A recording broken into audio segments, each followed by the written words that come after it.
Ataxie et syndrome cérébelleux, rééducation fonctionnelle, ludique et sportive. Le livre qui résume 30 ans d'expérience professionnelle vient de sortir. Ce livre est illustré par 90 séquences vidéo et 400 schémas et photographies que l'on peut retrouver sur le site internet de l'éditeur grâce à un code. C'est un livre qui est fait à partir d'expériences vécues. Les vidéos ont été faites sans aucune manipulation du son pour bien montrer qu'il ne s'agit pas de trucage, mais bien de ce qui se passe en réalité. Même s'il y a des petites imperfections techniques dans la réalisation de ces films, on voit bien l'ambiance dans laquelle se situe la rééducation. Il ne s'agit pas d'un livre de plus sur la rééducation neurologique, mais d'une conception complètement différente, radicalement nouvelle de la rééducation, ce qu'on appelle un changement de paradigme. En fait, il n'y a eu aucune évolution notable depuis Frenkel en 1907. Toutes les techniques proposées ignoraient l'importance capitale des activités fonctionnelles et leur spécificité.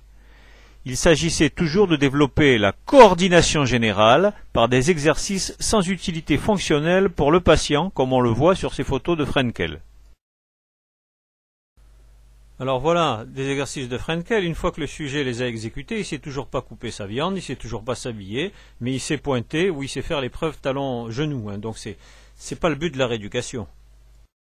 Notre approche fonctionnelle, ludique et sportive est donc complètement différente.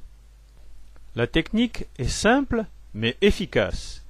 Il s'agit d'apprendre sérieusement au patient à marcher en marchant, à s'habiller en s'habillant, à faire du sport en pratiquant, etc. Derrière cette simplicité apparente se cache l'action du système nerveux que les bases théoriques inédites en rééducation et documentées permettent de mieux comprendre. Serge Mesure est le garant de la qualité des bases théoriques de cette approche. Serge Mesure est un grand spécialiste des neurosciences. Il travaille au CNRS, à l'Institut des sciences du mouvement de l'Université d'Aix-Marseille, et il a une autre spécialité, il est également kinésithérapeute. Le changement de référence porte également sur les conditions de pratique. Une progression chiffrée de chaque exercice prouve son efficacité. Le choix des exercices les plus pertinents est facilité par des protocoles de bilan-traitement qui permettent une quantification rapide et précise des performances que l'on désire optimiser. La connaissance des résultats par le patient est un facteur important de motivation et de progrès.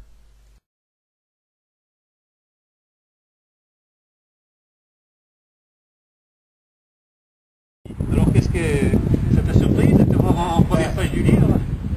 C'est toujours un honneur. Ouais, c'est formidable quand Ouais, même. ça, C'est une photo qui date de plusieurs années. celle-là, ouais, j'étais à l'hôpital de jour. C'était à combien? Il y a 10 ans? 10-15 ans? À peine un peu moins. Un peu moins? 8 ans. 8 ans, tu crois. Ça va vite, hein? Ça va vite, ouais. Donc voilà, là tu étais dans une cage de poulies en train de jeter un ballon avec des sandaux, c'était tenu, donc une genre de facilitation par des sandaux pour tenir l'équilibre. Ouais.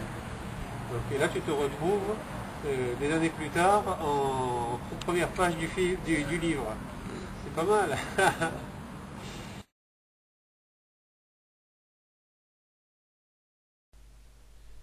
Ce livre s'adresse non seulement au personnel soignant, médecins, kinésithérapeutes, ergothérapeutes, aides-soignantes, mais aussi à l'entourage du patient et au patient lui-même s'il est conscient et coopérant.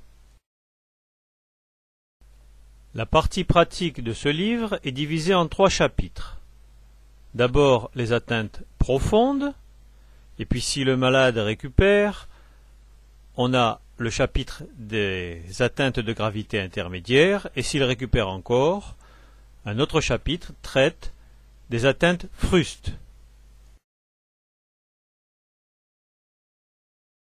Les bases théoriques font appel à des notions complètement inédites en rééducation, mais qui sont exposées de manière à pouvoir être compris facilement par tout le monde. Par exemple, comment le patient compense-t-il son handicap? Pages 55 à 60. Ou bien, pourquoi la spécificité des habiletés motrices, pages 6 à 8, entraîne-t-elle une rupture avec les techniques antérieures de rééducation de ces patients, en particulier avec le Frenkel?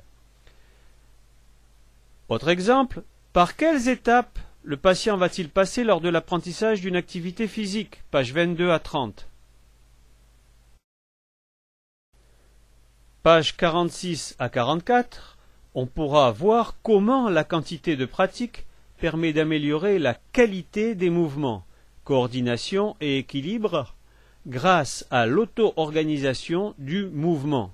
Comment, en marchant plus, en augmentant le périmètre de marche, on améliore également, et sans le demander au patient, la qualité de la marche par exemple. Page 320, on saura qu'est-ce que les savoirs d'action. L'aide de collaborateurs compétents a été déterminante dans la réalisation de ce livre. Le travail de relecture a été extrêmement important. Il a fallu vérifier bien sûr le chapitre concernant la partie théorique, mais aussi la partie médicale, c'est-à-dire les rappels des pathologies, et puis également tout ce qui concerne la rééducation, avec ces trois phases, la rééducation des atteintes profondes, intermédiaires et frustes, et tout ça a nécessité un travail de relecture extrêmement important.